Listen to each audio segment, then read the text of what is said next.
Eu queria hoje, irmãos, fazer aqui um paralelo, se eu posso usar essa expressão, entre o homem natural e entre o homem espiritual. E eu queria que você parasse para olhar para a sua própria vida. E que você se avaliasse. Você se considera um homem, uma mulher natural? Você se considera um homem, uma mulher espiritual? Preste atenção aqui numa coisa, irmãos. Se você estivesse no Egito com o povo de Israel, e Deus operasse aquele tanto de milagres para levar Faraó a te liberar. E finalmente Faraó diz: pode ir. E aí você sai juntamente com tanto de outros irmãos, e de repente Deus esqueceu de abrir o mar. Tem lógica um trem desse? Qual seria a sua reação como crente? Imagina Isaac, Abraão, Sara. Imaginem a promessa de Deus: vou dar um filho para vocês. E numa intervenção de milagre, Isaac aparece. E depois de uns anos, Deus diz para Abraão: me traz teu filho. Oferece-o para mim em sacrifício. Imagina, de um modo natural, o pensamento de Abraão. Qual seria a sua atitude estando lá? Isso posto, vamos para o texto. Então, capítulo 2 de 1 Coríntios, no versículo de número 14, a Bíblia diz assim: o homem natural não aceita as coisas de Deus. E se você continuar lendo, você vai perceber que ele não entende as coisas de Deus, e ele nem pode entender as coisas de Deus, porque ele é um homem natural. Quem seria ou quem é esse homem natural? Bom, irmãos, o homem natural, num primeiro momento, se refere, a expressão homem natural, se refere àquele homem que ainda não creu de modo prático. Tiago capítulo 2, está escrito assim, falando da importância da fé no testemunho acerca das nossas obras. E aí está escrito lá que a fé sem obras é morta. E num dos versículos do capítulo 2, versículo 19 de Tiago, está escrito assim: crês tu que Deus é um só? Fazes bem. Os demônios creem e tremem. Agora, o tremer, irmãos, é eu diria, uma atitude passiva. Não é esse tipo de fé, esse tipo de crença que modifica a nossa vida. E Paulo, escrevendo aos Romanos, capítulo 10, versos 9 e 10, ele diz: se com a tua boca confessares ao Senhor Jesus, e em teu coração crer, serás salvo. Porque com o coração se crê, e com a boca se confessa. Logo nós entendemos que confessar é uma ação produzida pela nossa fé em Deus. Então o homem natural é aquele que admite a existência de Deus, aquele que fala em Deus, aquele que crê em Deus, mas só isso. Ele continua se relacionando com Deus naquela esfera natural. O homem natural, irmãos, é uma referência também àquele homem que ainda não recebeu Jesus. Evangelho de João, capítulo 1, versos 11 e 12, a Bíblia diz que Jesus veio para os seus, mas que os seus não o receberam. Mas aqueles que o receberam, versículo 12, receberam também o direito de serem chamados filhos de Deus.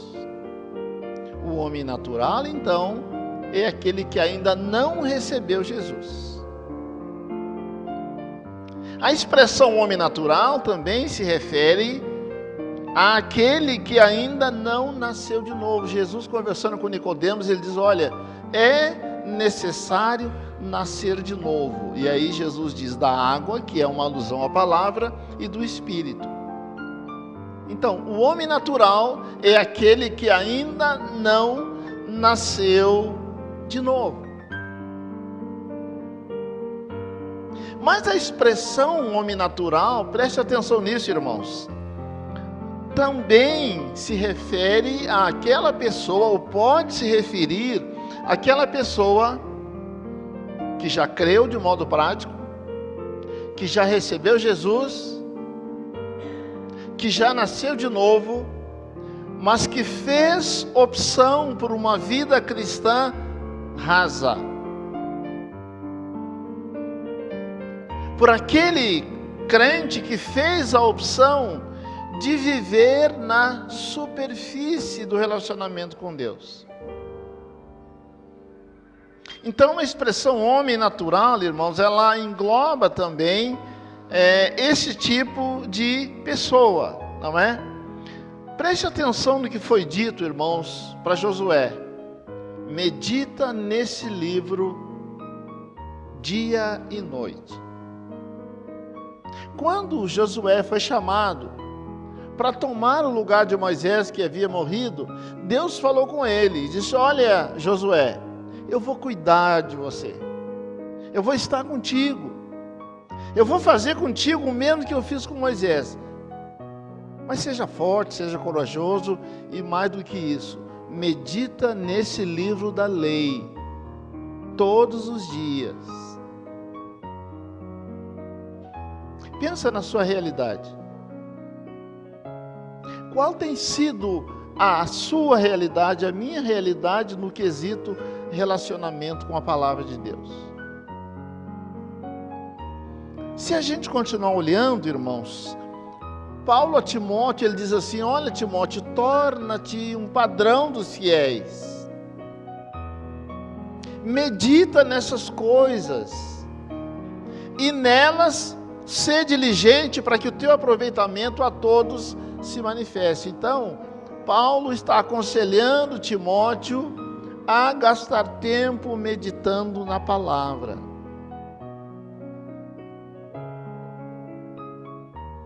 Jesus, falando com os fariseus, eles dizem assim, João 5,39, ele diz: vocês examinam as Escrituras, porque vocês cuidam ter nelas a vida eterna, mas são elas, as Escrituras, que de mim testificam.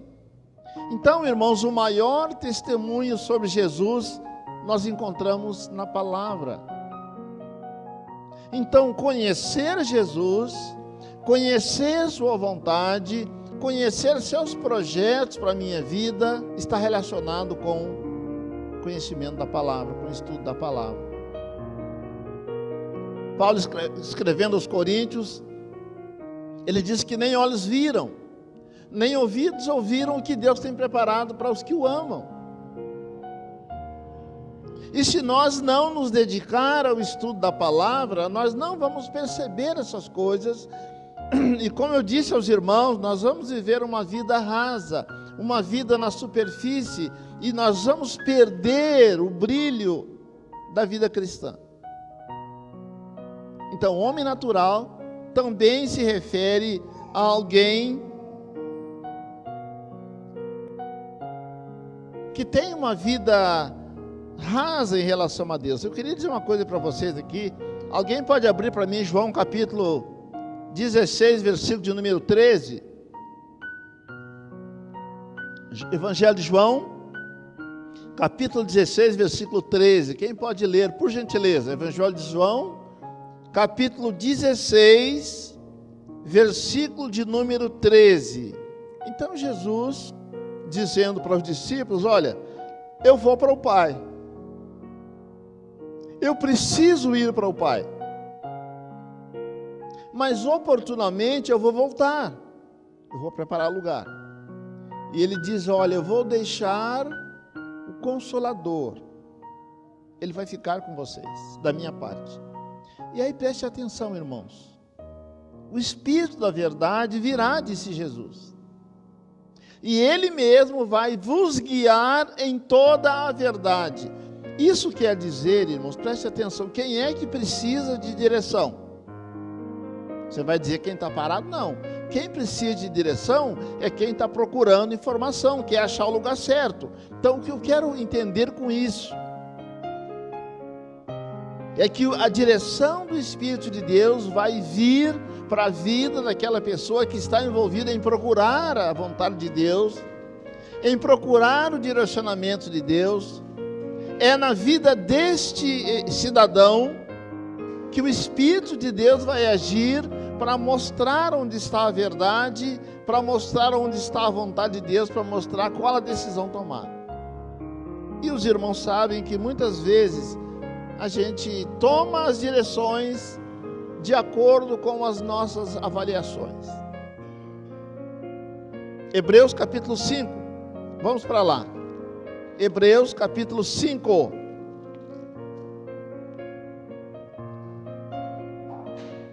Hebreus, capítulo 5, a gente percebe no versículo 11, o autor fala, nos versos anteriores, ele fala sobre o sacerdócio de Jesus, ele fala que Jesus é sacerdote segundo a ordem de Melquisedeque, e a partir do verso 11 ele diz assim: a esse respeito temos muitas coisas que dizer e difíceis de explicar. Então o autor está dizendo: olha, nós tínhamos mais que falar sobre esse assunto, mas são coisas difíceis de explicar. E aí ele diz assim: porque alguns de vocês se tornaram tardios para ouvir.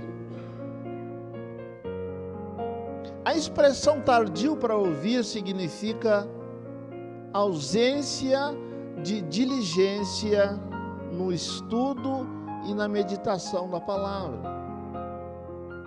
E quando nós não nos esmeramos no estudo, a compreensão de certos textos da palavra é dificultada.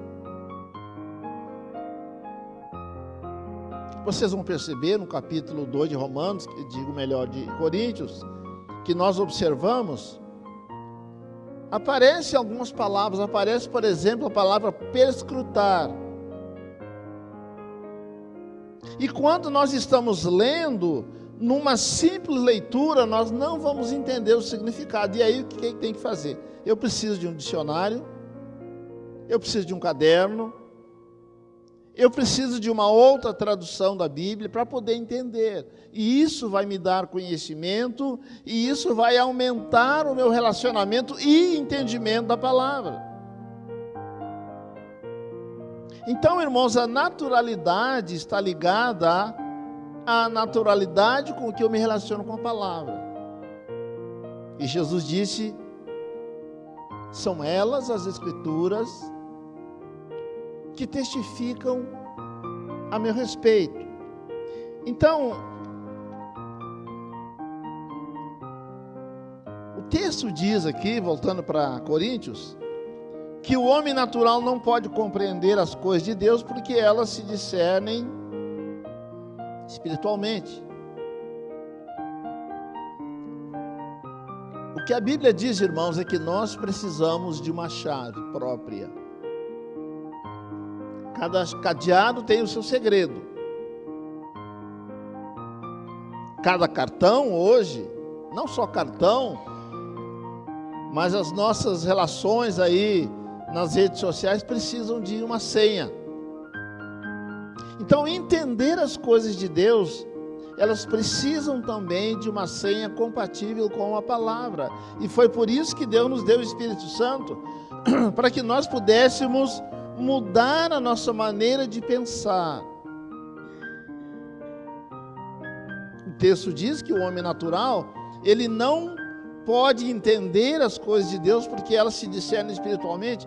O homem natural tem uma maneira lógica, preste atenção, irmãos, uma maneira lógica de se relacionar com a palavra, e não dá certo. No início aqui da fala, eu falei com os irmãos para pensar sobre Israel. Israel no Egito, sendo escravizado, e aí Deus diz para Moisés: eu ouvi o clamor do meu povo e eu vou tirá-lo de lá. E aí Deus incrementa o relacionamento dele com Israel por meio de milagres diversos, e eles saem de lá acreditando que Deus está conduzindo, e está conduzindo, só que da maneira dele.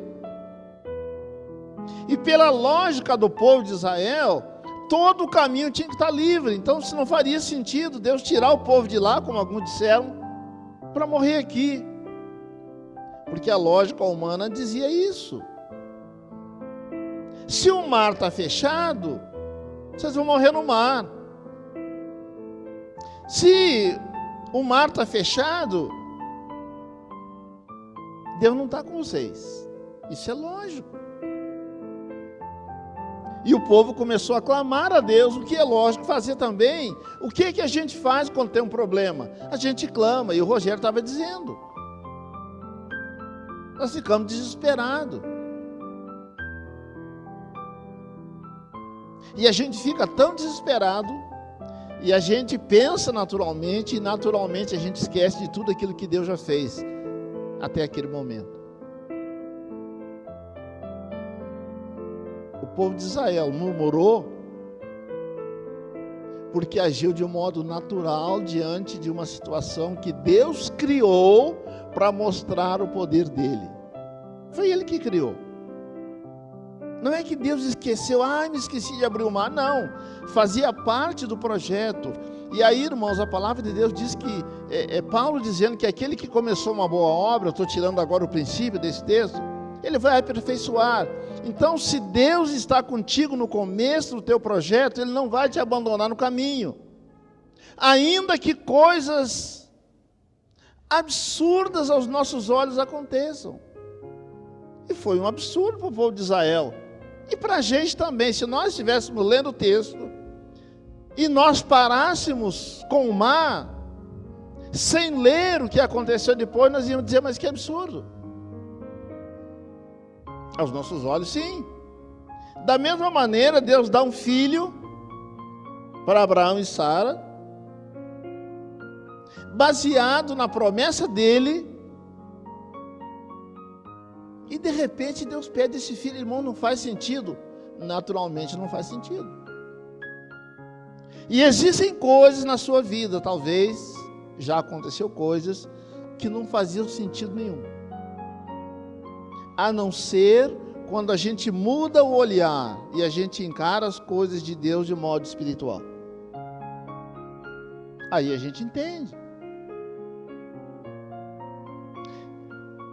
Existem muitos crentes salvos pela graça, olhando as coisas de Deus do ponto de vista natural, e é por isso, irmãos, que muitos se desviam. É por isso que muitos se frustram na caminhada, porque tentam entender Deus, tentam ver Deus onde Ele não está. E aí, irmãos, no texto que a gente leu, a gente entende isso. O homem natural não entende. E aí Isaías, não é? Antes de Isaías, Moisés diz em Números: Deus não é homem para se comportar como um homem. O profeta Isaías, falando da parte de Deus, ele diz assim: os meus pensamentos não não são os vossos pensamentos. Os meus caminhos não são os caminhos de vocês. E aí, para ilustrar isso, a Bíblia diz que há uma distância grande entre a terra e o céu, e a Bíblia diz que assim é a diferença entre o nosso modo de pensar e o modo de pensar de Deus. E o homem natural não entende isso. O homem natural pensa num Deus que cabe na sua mente. Logicamente, um Deus limitado. Mas o nosso Deus é soberano. Ele nunca perde o controle. E Ele vai criar situações para tratar conosco e para nos deixar saber quem é Ele. E nós precisamos cuidar, irmãos, para não ser reprovado 2 vezes ou 3 na mesma prova. É por isso que nós precisamos cuidar muito com os nossos começos.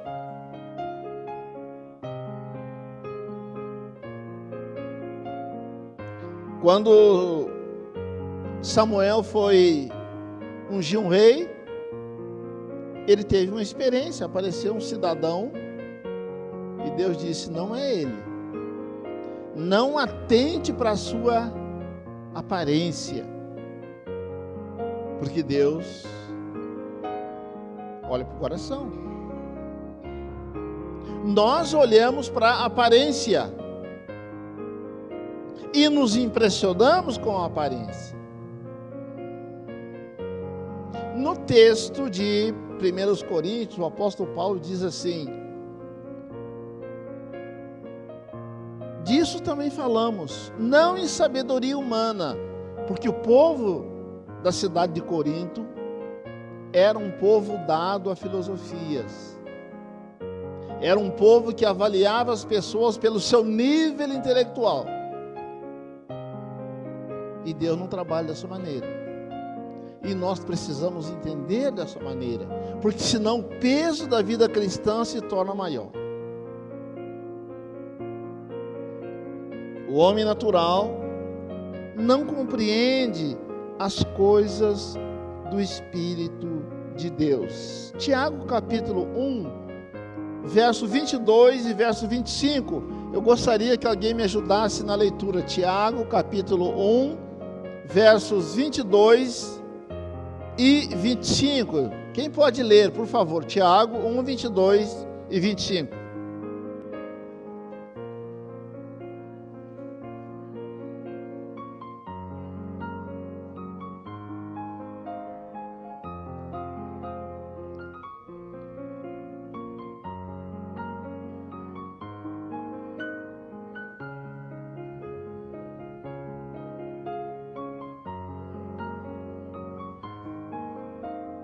Ok, obrigado. Tornai-vos praticantes da palavra. E no verso 25, Tiago diz: aquele que atenta para a lei perfeita da liberdade, sendo um ouvinte operoso. A naturalidade toma conta da nossa maneira de pensar, irmãos, quando nós nos tornamos apenas ouvintes, apenas leitores da palavra. O texto diz que quem lê apenas e não pratica, ele se assemelha a alguém que está diante do espelho. E quando a gente está diante do espelho, a gente percebe todos os detalhes do nosso rosto e dependendo do tamanho do nosso corpo. Mas a Bíblia diz que a gente, quando sai dali, a gente se esquece de como era. E é por isso que tem pessoas que não conseguem viver sem um espelho. Mas nós precisamos criar também, irmãos, essa dependência da palavra. Não existe outro meio. Se nós queremos saber sobre Jesus, palavra. Se nós queremos conhecer os projetos dele, a palavra. Se nós queremos entender os projetos espirituais, palavra.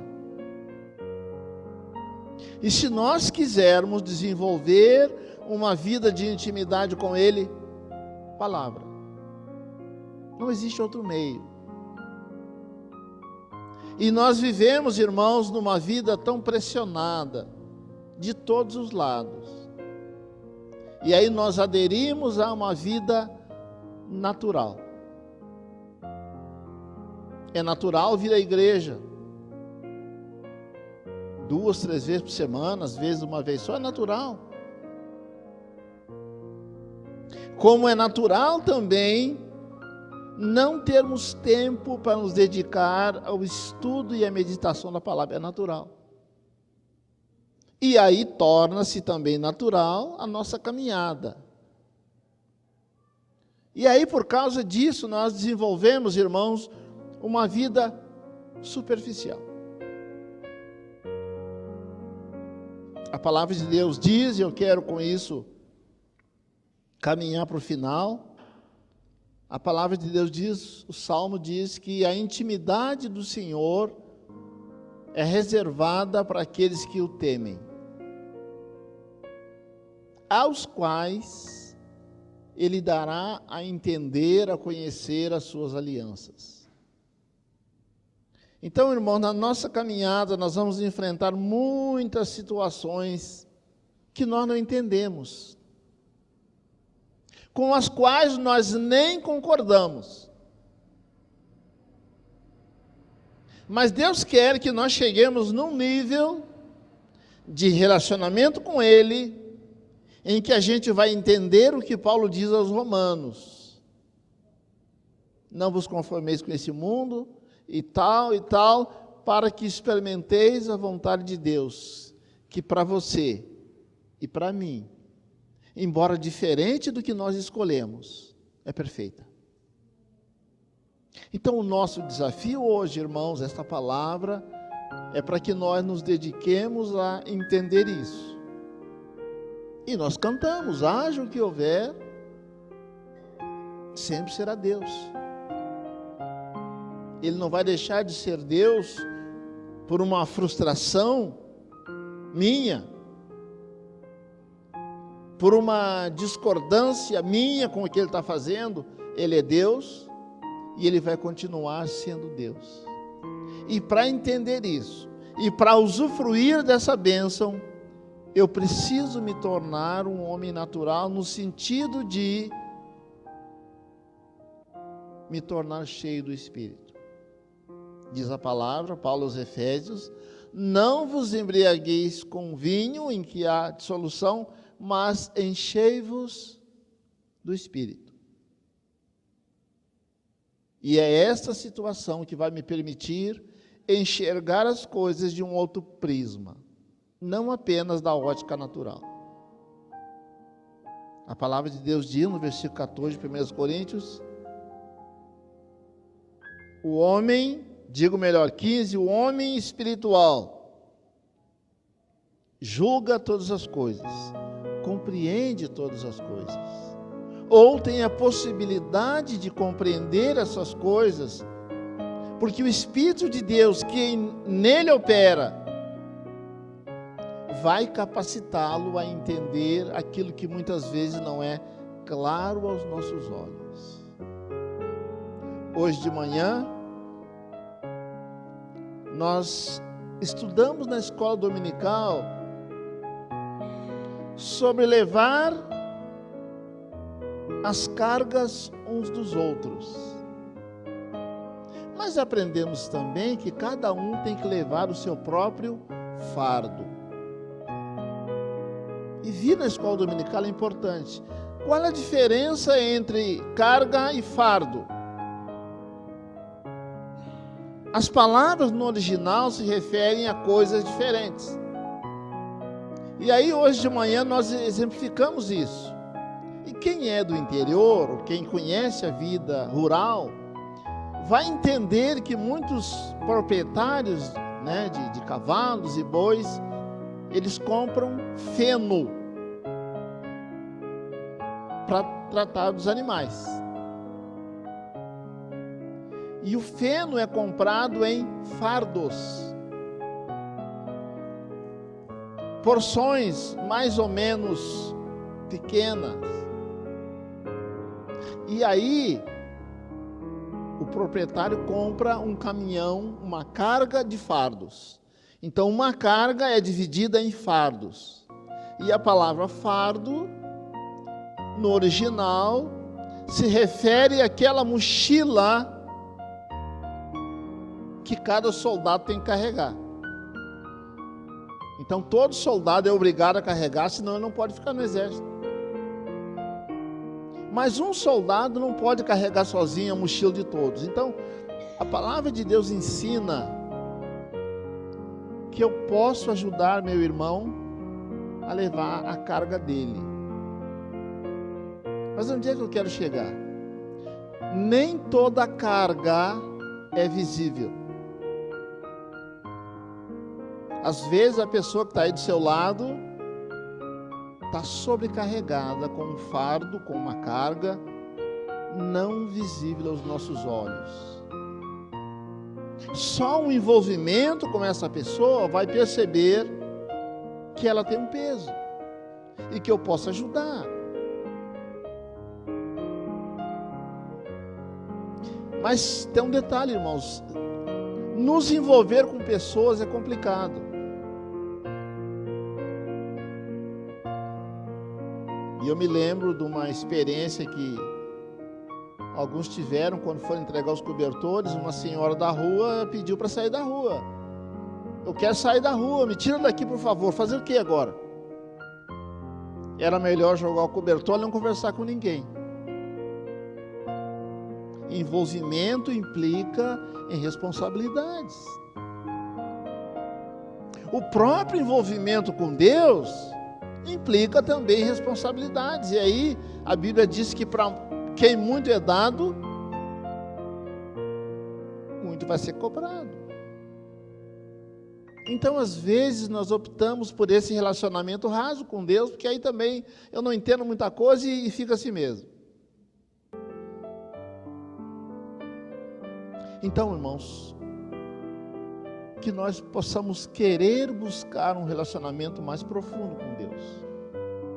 Um relacionamento que vai nos exigir mais tempo, mais dedicação, mas vai aumentar a nossa intimidade com Deus. E para viver o que Jó viveu, para viver o que Abraão viveu, o que o povo de Israel viveu, é necessário afinidade com Deus. E o nosso objetivo hoje à noite é despertar isso em nós. Despertar esse entendimento. Que para viver uma vida cristã satisfatória aos olhos de Deus, eu preciso deixar de viver uma vida rasa. Eu preciso me aprofundar. Eu preciso pagar o preço para uma vida mais perto de Deus. Sobre pena de nunca desfrutar de uma intimidade com Ele e, como consequência, não entender coisas grandiosas que Ele tem para nós. Então, irmãos, que a graça de Deus nos alcance nesse particular e que nós consigamos viver uma vida na base da direção e da dependência do Espírito Santo de Deus que em nós habita. Amém? Que Deus nos dê essa graça, que Ele nos ajude.